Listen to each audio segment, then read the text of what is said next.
இதுக்கு முன்னாடி வீடியோவில் ஹேச்சிங் டெக்னிக் அப்படின்னா என்ன, அதை எப்படி ஒர்க் அவுட் பண்ணி பார்க்குறது அப்படின்றது கொஞ்சம் ப்ரீஃபாக எக்ஸ்பிளைன் பண்ணியிருந்தேன். சப்போஸ் நீங்கள் அதை பார்க்கல அப்படின்னா மேலே இருக்கிற ஐ பட்டன் கிளிக் பண்ணி அதை பார்த்துக்கலாம். ஸோ நெக்ஸ்ட்டு இன்றைக்கி நம்ம என்ன பார்க்க போனோம்னா, அந்த ஹேச்சிங் டெக்னிக்கை யூஸ் பண்ணி ஒரு ஆர்ட் ஒர்க் க்ரியேட் பண்ணால் எப்படி பண்ணலாம் அப்படின்றத பார்க்கலாம். ஸோ இதுக்கு நான் ஆல்ரெடி எக்ஸிஸ்டிங் இதுக்கு முன்னாடி ஒருத்தவங்க ஒர்க் பண்ணியிருக்கிற பிக்சரை எடுத்து தான் ஒர்க் பண்ண போகிறோம். இதுக்கான பிக்சரை நான் ஆல்ரெடி எடுத்து வச்சுட்டேன். இது வந்து ஸ்கொயர் காம்போசிஷனில் இருக்குது. அதாவது நம்ம ஃபஸ்ட்டு பார்க்க வேண்டியது, இது லேண்ட்ஸ்கேப் மோடில் இருக்கா போர்ட்ரேட் மோடில் இருக்கான்னு பார்க்கணும். நிறைய பேருக்கு லேண்ட்ஸ்கேப் போர்ட்ரேட்னால என்னென்னு தெரியாது. நம்ம ஆர்ட் டேர்ம்ஸில் வந்துட்டு ஹரிசான்டலாக இருக்கிற வியூவை லேண்ட்ஸ்கேப் வியூன்னு சொல்லுவோம், வெர்டிக்கலாக அதாவது ஸ்ட்ரைட்டாக இருக்கிற வியூவை வந்து போர்ட்ரேட் வியூன்னு சொல்லுவோம். ஸோ இந்த பிக்சர் வந்து ஸ்கொயர் காம்போசிஷனில் இருக்கிறனால ரெண்டுக்குமே ஆப்ட் ஆகும். நெக்ஸ்ட் என்ன பண்ணணும்னா, நம்ம ஆர்ட் ஒர்க்குக்கு சென்டரை டிவைட் பண்ணணும். இது எதுக்காக அப்படின்னா, நம்ம பிளேஸ் பண்ண போகிற சப்ஜெக்ட் மேட்டர் வந்து ஆர்ட் ஒர்க்குக்கு சென்டராக பிளேஸ் ஆகிருக்கணும். ஸோ நம்ம காம்போசிஷனில் ஃபஸ்ட்டு ரூல் வந்து அதுதான். நீங்கள் பண்ண போகிற விஷயம் வந்து ப்ராப்பரான பேலன்ஸ்டு காம்போசிஷனாக இருக்கணும். இந்த இடத்துல தான் நம்ம ரூல் ஆஃப் தேர்ட்ஸ்னு சொல்லி யூஸ் பண்ணுவோம். ஸோ இப்போதைக்கு அதாவது நான் சொல்ல போகிறது என்னன்னா, எந்த அளவுக்கு டயத்தை கம்மி பண்ணி நீங்கள் இந்த விஷயத்தை அப்சர்வ் பண்ணி பண்ண முடியும், அந்த விஷயத்தை மட்டும் நான் சொல்லித்தரேன். ஸோ சென்டர் ஃபைன் பண்ணிட்டீங்க அப்படின்னா, அதாவது என்ன நீங்கள் பார்த்து வரைகிறீங்க, ஒரு விஷயத்தை பார்த்து வரைகிறீங்க, அந்த பார்த்து வரைகிறதுக்கான சென்டரையும் ஐடென்டிஃபை பண்ணணும். உங்களோட ஆர்ட் ஒர்க் பேப்பர்லையும் சென்டரை ஐடென்டிஃபை பண்ணணும். நம்ம பிகினிங் இப்போ தான் ஸ்டார்ட் பண்ணுறதுனால நீங்கள் பார்த்து வரைகிற விஷயத்துக்கு ஆல்ரெடி நான் ஒரு ஆப் சொல்கிறேன். இந்த ஆப்பை பற்றி தெரிஞ்சுக்கணும்னா மேலே நான் ஒரு வீடியோ எக்ஸ்பிளைன் பண்ணியிருக்கேன். இதில் நீங்கள் எடுத்து கிரிட் மேக் பண்ணிக்கலாம். நீங்கள் ஒரு ஃபோட்டோ எடுத்து அந்த ஃபோட்டோகிராஃபுக்கு சென்டரை ஈஸியாக ஃபைன் பண்ணிக்கலாம். நெக்ஸ்ட்டு உங்களோட ஆர்ட் ஒர்க் பேப்பர்லையும் அதே மாதிரி நீங்கள் மேபி பிகினராக இருந்தீங்கன்னா ஸ்கேல் ஏதாவது யூஸ் பண்ணி டிவைட் பண்ணி சென்டர் ஃபைன் பண்ணி வச்சுக்கோங்க. ஸோ நெக்ஸ்ட்டு சென்டர் ஃபைன் பண்ணதுக்கப்புறம் நம்ம இந்த பிக்சரை வந்து அதில் கம்போஸ் பண்ணணும். கம்போஸ் பண்ணணும்னு சொல்லணும்னா, இதில் மேஜராக நம்ம ஃபஸ்ட்டு பார்க்கக்கூடிய ஒரு விஷயம் வந்துட்டு ஸ்பேஸ், பாசிட்டிவ் அண்ட் நெகட்டிவ் ஸ்பேஸ்னு சொல்கிறது. So positive space negative space என்ன அப்படின்னா என்னென்னா, நீங்கள் ஒரு சப்ஜெக்ட் மேட்டரை வரைய போகிறீங்க, மேபி ஒரு வீடோ ஒரு ஆப்ஜெக்டோ ஏதோ ஒன்று வரைய போகிறீங்க. அந்த ஆப்ஜெக்ட் தான் வந்து அது ஆக்குப்பை பண்ணுற ஸ்பேஸ். உங்களோட ஆர்ட் ஒர்க் பேப்பரில் ஆக்குப்பை பண்ணுற ஸ்பேஸ் வந்து பாசிட்டிவ் ஸ்பேஸ். ரிமைனிங் பேக்ரவுண்டில் இருக்கிறது எல்லாமே வந்து நெகட்டிவ் ஸ்பேஸ்னு சொல்லுவோம். ஸோ எப்போவுமே ஒரு நல்ல காம்போசிஷனுக்கு ஒரு 60% வந்து பாசிட்டிவ் ஸ்பேஸ் தான் ஆக்குப்பை பண்ணணும். அதாவது ஈக்குவல் ஆர் கிரேட்டர் தென் இந்த மாதிரி தான் ரேஷியோ இருக்கணும். ஸோ 60% வச்சிங்கன்னா 60 to 80% கண்டிப்பாக பாசிட்டிவ் ஸ்பேஸ் ஆக்குப்பை பண்ணணும் உங்கள் சப்ஜெக்ட் மேட்டர். ஸோ அதனால தான் நம்ம என்ன பண்ணுவோம்னா, இந்த சென்டர் ஃபைன் பண்ணதுக்கப்புறம் மேக்ஸிமம் இந்த பொருளோட ஏதோ ஒரு ஹைட்டோ வித்தோ எந்த பார்ட் வந்து மேக்ஸிமம் ரீச் ஆகிடுச்சோ அந்த லிமிட்டை வந்து அந்த பவுண்டரியை வந்து ஃபஸ்ட்டு ஃபிக்ஸ் பண்ணுவோம். ஃபிக்ஸ் பண்ணதுக்கப்புறம் இதோட ஓவரால் பவுண்டரி ஃபிக்ஸ் பண்ணிவிட்டு அதுக்கடுத்து நம்ம உள்ளே இருக்கிற டீட்டெயில்ஸ் எல்லாமே வந்து ட்ரா பண்ண ஆரம்பிக்கலாம். ஸோ இப்போ நம்ம பவுண்டரியை ஃபிக்ஸ் பண்ணியாச்சு. பவுண்டரி ஃபிக்ஸ் பண்ணதுக்கப்புறம் உள்ளே இருக்கிற, அதாவது ஓவரால் ஸ்ட்ரக்சர் நமக்கு இந்த சைஸில் தான் பண்ண போகிறோம்னு தெரிஞ்சிருச்சு. உள்ளே இருக்கிற ஒரு பொருளுக்கும் நம்ம சைஸை கம்பேர் பண்ணணும். இதை தான் நம்ம என்ன சொல்லுவோம்னா ப்ரொபோர்ஷன் சொல்லுவோம். ஒரு பொருளுக்கும் இன்னொரு பொருளுக்குமான அந்த சைஸ் கம்பேரிஷன் இருக்குல்ல, இந்த பொருள், அதாவது ஃபஸ்ட்டு நீங்கள் என்ன பண்ணணும்னா, ஏதாவது ஒரு பொருளை ஃபிக்ஸ் பண்ணணும். மேபி அது சின்ன பொருளாக இருந்தாலும் சரி, பெரிய பொருளாக இருந்தாலும் சரி, ஒரு பொருளை ஃபிக்ஸ் பண்ணணும். இந்த லிமிட்டில் தான் இதை ட்ரா பண்ண போகிறோம். அதை கம்பேர் பண்ணி மற்ற பொருளை நம்ம ட்ரா பண்ணணும். ஸோ இதை தான் நம்ம ப்ரொபோர்ஷன்னு சொல்லுவோம். அடுத்ததான் நம்ம பார்க்கக்கூடியது இம்ப்ளைட் லைன்ஸ். இம்ப்ளைட் லைன்ஸில் என்னங்க அப்படின்னா, அதை வந்து நம்ம இம்ப்ளைட்னா கண்ணுக்கு தெரியாத ஒரு லைனை தான் சொல்லுவோம். அதாவது எப்படி சொல்கிறதுனா, இப்போ ஸ்டூடெண்ட்ஸில் ஃபார்ம் பண்ணி லைனில் போகிறாங்க, இல்லாட்டி கார் வந்துட்டு ஒரு இந்த பார்க்கிங் ஏரியாவில் வந்துட்டு லைனை நிற்கிறது, இதெல்லாம் வந்து பார்த்திங்கன்னா நமக்கு கண்ணுக்கு தெரியாமல் அந்த இடத்துல ஏதோ ஒரு லைன் ஃபார்ம் ஆகிருக்கும். ஸோ இம்ப்ளைட் நம்ம சொல்கிறப்பயே அது வந்து இன்விசிபிள், அந்த மாதிரி நீங்கள் இமேஜின் பண்ணிக்கலாம். ஸோ நம்ம டிராயிங்லையுமே ஃபஸ்ட்டு இன்விசிபிள் அந்த இம்ப்ளைட் லைன் தான் எய்ம் பண்ணி பண்ணணும். இது முக்கால்வாசி உங்களோட அண்டர்ஸ்டாண்டிங் தான் இருக்கணும். பிகினராக இருந்தீங்கன்னா இதை கொஞ்சம் லைனை டார்க்கன் பண்ணியே நீங்கள் ட்ரா பண்ணிக்கலாம்.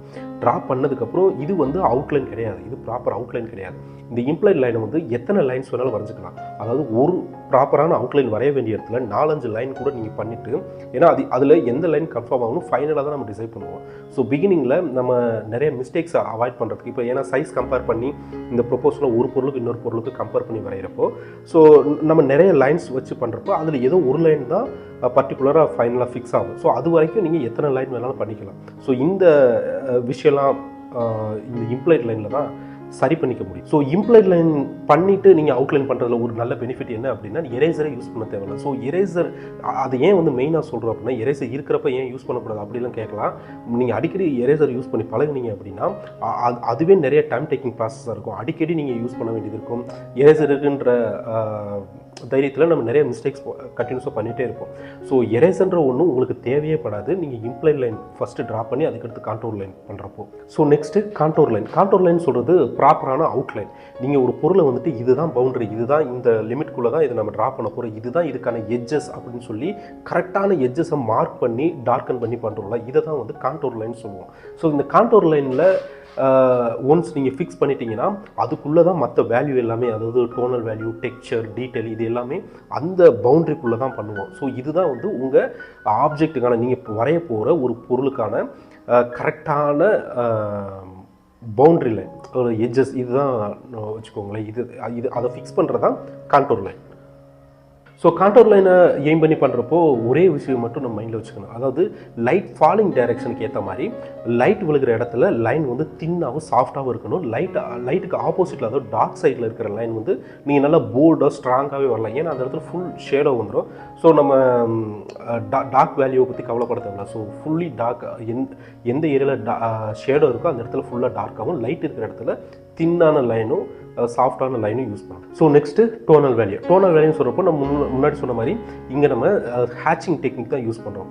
ஸோ ஃபஸ்ட்டு அந்த ஹேச்சிங்க்கு ஃபஸ்ட்டு டோன் எப்படி பண்ணுவோம்னா ஒயிட்டுக்கு அடுத்தபடியாக இருக்கிறது, நிறைய ஸ்பேஸ் கொடுப்போம், லைனை வந்து தின்னாக வரைவோம். அதே மாதிரி ரொம்ப லைட்டாகவும் இருக்கும். லைன் வந்து ஹேண்ட் ப்ரெஷர் ரொம்ப கம்மியாக கொடுத்து, ஏன்னா ஒயிட்டுக்கு அடுத்த ஸ்டேஜில் எந்த அளவுக்கு டார்க் வேல்யூ இருக்குமோ அதுக்கேற்ற மாதிரி நம்ம லைட்டன் பண்ணி அந்த ஃபஸ்ட் டோன் அப்ளை பண்ணுவோம். இந்த ஃபஸ்ட் டோன் அப்ளை பண்ணுறமே இந்த இடத்துல ஹேச்சிங்னு பார்க்குறப்போ இதை நம்ம என்ன மாதிரி டிஸ்கிரைப் பண்ணலாம்னா கான்டோர் ஹேச்சிங்னு சொல்லலாம். அந்த பொருளுக்கு ஏற்ற மாதிரி இது இந்த ஃபஸ்ட்டு டோனை வந்து நீங்கள் வளைஞ்சு கொடுத்து பண்ணணும். மேபி இது ஸ்பியராக இருந்தால் அந்த ஸ்பியர் ஷேப்புக்கு ஏற்ற மாதிரி இருக்கணும், கோன் ஷேப்னா அதுக்கேற்ற மாதிரி, சிலிண்ட்ரிக்கல் ஷேப்புக்கு அது மாதிரி இருக்கணும், க்யூபுக்கு அந்தந்த சர்ஃபேஸுக்கு ஏற்ற மாதிரி இதோட டைரெக்ஷனை மாற்றுவோம். இதை தான் வந்து கான்டோர் ஹேச்சிங்னு சொல்லுவோம். இது முடிச்சதுக்கப்புறம் இது மேலே நம்ம கிராஸ் ஹேச்சிங் அப்ளை பண்ணி செகண்ட் லேயர் அப்ளை பண்ணுவோம். ஸோ செகண்ட் லேயர் வந்துட்டு ஹெவி டார்க் இருக்கிற இடத்துல வந்து நீங்கள் அப்ளை பண்ணிகிட்டே வரலாம். ஸோ செகண்ட் லேயர் அப்ளை பண்ணதுக்கப்புறம் கொஞ்சம் டெப்த்து கிடைக்கும். இதுக்கடுத்து தேர்ட் லேயர் அப்ளை பண்ணுவீங்க, தேர்டு ஃபோர்த்துன்னு அப்ளை பண்ணிகிட்டே இருப்பீங்க.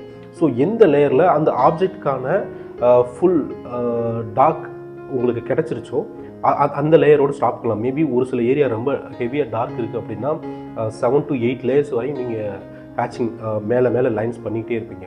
சப்போஸ் ஒரு சில ஏரியா வந்து லைட்டாக தான் இருக்குன்ற பட்சத்தில் 1 or 2 லேயர்ஸ்லேயே நீங்கள் கண்ட்ரோல் பண்ணிக்க முடியும் டார்க் வேல்யூவை. ஃபைனலாக ஃபைனல் டீட்டெயில் நம்ம சொல்கிறப்ப வந்து எந்த இடத்துல மேபி இப்போ ரெஃப்ளெக்ஷன் இருக்குது, ரெஃப்ளெக்ஷனும் ஹைலைட்டும் ஒரே ஈக்குவல் வேல்யூவில் இருக்கும். ஸோ அப்போ ரெஃப்ளெக்ஷனுக்கு கொஞ்சம் டல் பண்ணணும், அந்த ஒயிட்டை விட கொஞ்சம் டல் பண்ணணும். மேபி அந்த இடத்துல கொஞ்சம் லைன்ஸ் நமக்கு தேவைப்படும். ஸோ இந்த மாதிரியான விஷயங்களை ஃபைனலாக கரெக்ட் பண்ணிவிட்டு தட்ஸ் ஆல், நமக்கு தேவையான ஹேச்சிங் டெக்னிக்கில் ஆர்ட் ஒர்க்கை முடிச்சாச்சு.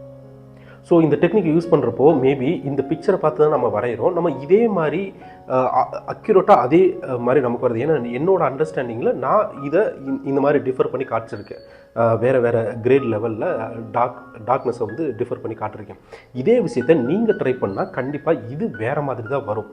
பட் நம்மளோட கான்செப்ட் என்ன அப்படின்னா ஈஸியாக, அதாவது ஒரு குறிப்பிட்ட டயத்துக்குள்ளே ரொம்ப குயிக்காக டிஃப்ரெண்ட் வேல்யூ, ஓகேவா, காம்போசிஷன், ப்ரொபோர்ஷன், இது எல்லாத்தையும் அப்ளை பண்ணி இன்க்ளூடிங் டோனல் வேல்யூ, டெக்ஸ்சர், இது எல்லாத்தையும் ரொம்ப கம்மியான டயத்தில் குயிக்காக பண்ணுறதுக்கான இந்த ஹேச்சிங் டெக்னிக்ன்றதை நம்ம யூஸ் பண்ணுறோம். ஸோ இது ஒவ்வொருத்தரோட அண்டர்ஸ்டாண்டிங்கில் கண்டிப்பாக வேறு மாதிரி தான் இருக்கும். பட் நீங்கள் பண்ண வேண்டியது என்னென்னா ப்ராப்பரான காம்போசிஷன் ப்ளஸ் ப்ராப்பரான டோனல் வேல்யூ, இது ரெண்டையும் எக்ஸ்பிரஸ் பண்ணணும், அவ்வளோதான். இனி நெக்ஸ்ட் செஷனில் நம்ம நார்மலாக இப்போ இதுக்கு முன்னாடி ஆல்ரெடி ஒர்க் பண்ணியிருக்கிற ஒரு பிக்சரை பார்த்து நம்ம காப்பி பண்ணோம். நெக்ஸ்ட்டு நம்மளாக ஒரு ஃபோட்டோகிராஃபை பார்த்து ஹேச்சிங் டெக்னிக்கில் அதை கன்வெர்ட் பண்ணால் எப்படி இருக்கும் அப்படின்றத பற்றி அடுத்து நான் சொல்கிறேன்.